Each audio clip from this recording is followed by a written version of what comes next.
கபட நாடகத்தை நடத்தி கொண்டிருக்கிறார்கள் என்பதை உங்கள் மூலமாக மக்களுக்கு தெரிவிப்பதற்காக நான் வருகை தரக்கூடிய இந்த வேளையில் ஒரு நல்ல செய்தி உச்சநீதிமன்றத்திலிருந்து கிடைக்கப்பட்டிருக்கிறது. மாநில அரசு உள் ஒதுக்கீடு வழங்குவதற்கு அதிகாரம் இருக்கிறது என்ற ஒரு நல்ல தீர்ப்பை உச்சநீதிமன்றம் இப்பொழுது வழங்கியிருக்கிறது. அதன் மூலமாக தமிழ்நாட்டில் அருந்ததியர் சமூகத்திற்கு, தாழ்த்தப்பட்ட சமூகத்தில் உள்ஒதுக்கீடாக வழங்கப்பட்டது செல்லும் என்றும், அதேபோன்று இந்தியா முழுவதும் பல்வேறு மாநிலங்களில் வழங்கப்பட்ட உள்ஒதுக்கீடுகள் செல்லும் என்று அரசியல் சாசன அமர்வு இன்று தீர்ப்பு வழங்கியிருக்கிறது. இந்த தருணத்தில் தமிழக அரசு வன்னியர்களுக்கான உள்ஒதுக்கீடு வழங்கக்கூடிய விவகாரத்தில் கபட நாடகத்தை நடத்தி கொண்டிருக்கிறது. வன்னியர்களுக்கு உள்ஒதுக்கீடு வழங்க வேண்டும் என்று நாங்கள் தொடர்ந்த மிகப்பெரிய போராட்டத்தை தொடர்ந்து கடந்த ஆட்சியில் 10.5 விழுக்காடு இடஒதுக்கீட்டை வழங்கினார்கள். அதனை எதிர்த்து உச்சநீதிமன்றத்தில் தொடரப்பட்ட வழக்கில் உச்சநீதிமன்றம் தெளிவாக ஒரு மாநில அரசு உள்ஒதுக்கீடு வழங்க முடியும், ஒரு சமூகத்திற்கோ அல்லது குறிப்பிட்ட சமூகங்களுக்கோ உள்ஒதுக்கீடு வழங்குவதில் தடையில்லை என்று கூறி அதற்கான தரவுகளை திரட்டி அதன் அடிப்படையில் உள்ஒதுக்கீடு வழங்குவதற்கு ஒரு மாநில அரசுக்கு அதிகாரம் இருக்கிறது என்று வழங்கிய அந்த தீர்ப்பின் அடிப்படையில் தமிழக அரசு கடந்த 2023 ஜனவரி மாதம் 12ஆம் தேதி ஒரு அரசாணையை வெளியிட்டது.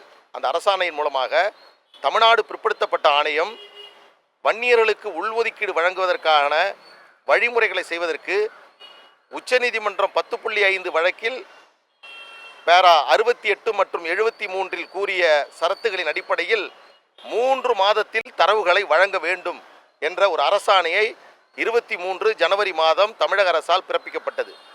அந்த அரசாணையை தொடர்ந்து தமிழ்நாடு பிற்படுத்தப்பட்ட ஆணையம் நியமனம் செய்யப்பட்டது. அதற்கு பிறகு 3 மாதம், 6 மாதம், 6 மாதம், 3 மாதம் என்று தொடர்ச்சியாக அவர்கள் காலம் தாழ்த்தி அந்த புள்ளி விவரங்களை தமிழக அரசுக்கு தருவதற்கு எங்களுக்கு போதிய அவகாசம் வேண்டும் என்று தொடர்ந்து கோரி வந்தார்கள். இந்த தருணத்தில் தான் தமிழக முதலமைச்சர் சட்டமன்றத்தில் சொன்னார், ஜாதிவாரி கணக்கெடுப்பு நடத்த தமிழக அரசிற்கு, மாநில அரசிற்கு அதிகாரம் இல்லை, இது மத்திய அரசிற்குத்தான் அதிகாரம் இருக்கிறது. எனவே உள்ஒதுக்கீடு வழங்க வேண்டும் என்று சொன்னால் சாதிவாரி கணக்கெடுப்பு நடத்தப்பட்ட பிறகுதான் நடத்த முடியும், எங்களால் முடியாது என்று தமிழக முதலமைச்சர் சொன்னார். அப்பொழுது நாங்கள் சொன்னோம், உங்களுக்கு குறிப்பாக உச்சநீதிமன்றம் உணர்த்தி இருக்கிறது, அதன் அடிப்படையில் நீங்கள் எடுக்க முடியும், நீங்கள் எடுக்க வேண்டும், நீங்கள் இதை கடமையை செய்ய தவறுகிறீர்கள் என்று நாங்கள் குறிப்பிட்டதை போன்று அவர்கள் சொன்னார்கள், இல்லை இல்லை பாட்னா உயர்நீதிமன்றம் அங்கே அதற்கு தடை விதித்திருக்கிறது என்று சட்டமன்றத்திலே சொன்னார்கள். இந்த தருணத்தில் இப்பொழுது நேற்று முதல் நாள் 30/7/2024 என்று ஒரு அரசாணையை தமிழக அரசு வெளியிட்டிருக்கிறது. இதில்தான் தமிழக அரசு இரட்டை வேடம் போடுகிறது, 2 நிலைப்பாட்டை கொண்டிருக்கிறது. ஒரு இடத்தில் அவர்கள் சொல்லுகிறார்கள், ஜாதிவாரி கணக்கெடுப்பு என்பதை மத்திய அரசு தான் நடத்த வேண்டும், அவர்கள் நடத்திய பிறகுதான் நாங்கள் அறிவிக்க முடியும், எனவே எங்களால் முடியாது என்று தங்களுடைய கடமையை தட்டி கழித்தார்கள். ஆனால் இன்றைக்கு இந்த 30/7/2024 அரசாணை 57 இதில் அவர்கள் என்ன சொல்கிறார் என்று சொன்னால், தமிழ்நாடு பிற்படுத்தப்பட்ட ஆணையம் வன்னியர்களுக்கு உள்ஒதுக்கீடு வழங்குவதற்காக தமிழக அரசு கொடுத்திருக்கக்கூடிய அந்த அரசாணையின்படி எங்களுக்கு தரவுகளை தமிழக அரசுக்கு கொடுப்பதற்கு இன்னும் 1 வருட காலம் அவகாசம் வேண்டும் என்று அவர்கள் ஒரு கடிதம் கொடுத்தார்கள். அந்த கடிதத்தை அடிப்படையாக வைத்து அரசு அதிகாரி நாங்கள் எல்லாம் தீவிரமாக ஆலோசனை செய்து அதில் என்ன முடிவெடுப்பது என்பதை தீர்மானித்து அதன் அடிப்படையில் பிற்படுத்தப்பட்ட ஆணையம் மேலும் 1 வருட காலம் அவகாசம் கேட்பது நியாயம்தான். எனவே இன்னும் 1 வருட காலம் பிற்படுத்தப்பட்ட ஆணையத்திற்கு அவகாசம் வழங்கி அந்த தரவுகளை திரட்டி தமிழக அரசிற்கு வழங்கினால் நாங்கள் வன்னியர்களுக்கான இடஒதுக்கீடு கொடுப்பதற்கான நடவடிக்கைகளை மேற்கொள்வோம், அதை 1 வருட காலமாக நாங்கள் அந்த கால அவகாசத்தை நீட்டிக்கிறோம் என்று இங்கே சொல்லியிருக்கிறார்கள். இந்த தருணத்தில் நான் பத்திரிகை தொலைக்காட்சி நண்பர்களை பார்த்து நான் அன்போடு கேட்டுக்கொள்கிறேன். சமீபத்தில் எங்கள் கட்சியினுடைய நிறுவனர் மருத்துவர் ஐயா அவர்கள் சொன்னார்கள், உங்களுடைய கடமையை செய்ய தவறுகிறீர்கள், ஏன் இப்படி செய்கிறீர்கள் என்று சொன்னார்கள். அன்றைக்கு எங்களுக்கு பொறுப்பில்லை என்று சொன்ன தமிழக அரசு இன்றைக்கு மேலும் 1 வருட காலம் அவகாசம் பிற்படுத்தப்பட்ட ஆணையத்திற்கு ஒரு புறம் வழங்கிவிட்டு இன்னொரு புறம் மத்திய அரசு தான் எடுக்க வேண்டும் என்று சொல்லக்கூடிய 2 நிலைப்பாட்டை மேற்கொண்டிருக்கிறார்கள். இதில் எது உண்மை, எது தமிழக அரசினுடைய நிலைப்பாடு என்பதை தெரிவுபடுத்த வேண்டும். இந்த நேரத்தில் நான் சொல்றேன், இந்த வன்னியர்களுக்கான உள்ஒதுக்கீடு விவகாரத்தில் தொடர்ச்சியாக உயர்நீதிமன்றத்தில், உச்சநீதிமன்ற தீர்ப்புக்கு பிறகு தொடர்ச்சியாக அரசோடு பேச்சுவார்த்தை நடத்திய குழுவில் இடம்பெற்றவன் நான் என்ற அடிப்படையில் சொல்கிறேன்.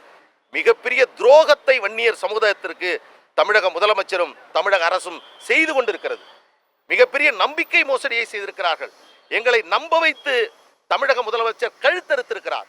நான் சொல்லுகிறேன், உச்சநீதிமன்ற தீர்ப்பு வந்ததற்கு பிறகு சொன்னார், உடனடியாக தந்துடுறேன், 3 மாசத்துல தந்துடுறேன். ஒரு பிரச்சனை, என்னையா பிரச்சனை? தணிகாச்சலம் நீதிபதி அவர்கள் பிற்படுத்தப்பட்ட ஆணையத்தினுடைய தலைவராக இருக்கிறார். அவர் வன்னியர் சமுதாயத்தை சார்ந்தவராக இருக்கிறார்.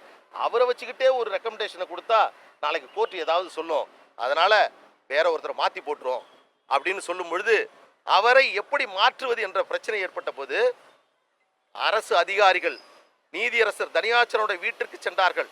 எங்களை நீதியரசர் தனியாச்சலம் அவரிடம் பேசி அவரை ராஜினாமா செய்ய சொல்லுங்கள் என்று சொன்னார்கள். பெரிய மனதோடு நீதியரசர் தனியாச்சலம் அவர்கள் ஒரு சமூகத்திற்கு, சமூக நீதிக்கு நல்லது நடக்கிறது என்று சொன்னால் அதற்கு நான் குறுக்கணிக்க தயாராக இல்லை என்று பெருந்தன்மையோடு தன்னுடைய பதவியை அன்றைக்கு நீதியரசர் தணிகாச்சலம் அவர்கள் ராஜினாமா செய்தார்கள். அதற்கு பிறகுதான் பாரதிதாசன் அவர்கள் 2022 டிசம்பர் மாதம் நியமனம் செய்யப்பட்டார். அதற்கு பிறகுதான் 2023 இந்த அரசாணை என்பது வெளியிடப்பட்டது. இப்படி ஒரு நீதிபதியை நம்ப வைத்து அவரை ராஜினாமா செய்ய வைத்துவிட்டு இன்னொரு நீதிபதியை பிற்படுத்தப்பட்ட ஆணையத்தினுடைய தலைவராக நியமித்து 3 மாதத்தில் அறிக்கையை தர வேண்டும் என்று சொல்லிவிட்டு அதை 6 மாதம் 3 மாதம் என்று தொடர்ந்து தள்ளி வைத்துவிட்டு இன்றைக்கு 1.5 ஆண்டுகள் நிறைவடைந்திருக்கக்கூடிய இந்த நேரத்தில் எங்களுக்கு அதிகாரம் இல்லை என்று ஒரு கபட நாடகத்தை நடத்திவிட்டு பிறகு இன்னும் ஒரு வருட காலம் அவகாசத்தை நாங்கள் பிற்படுத்த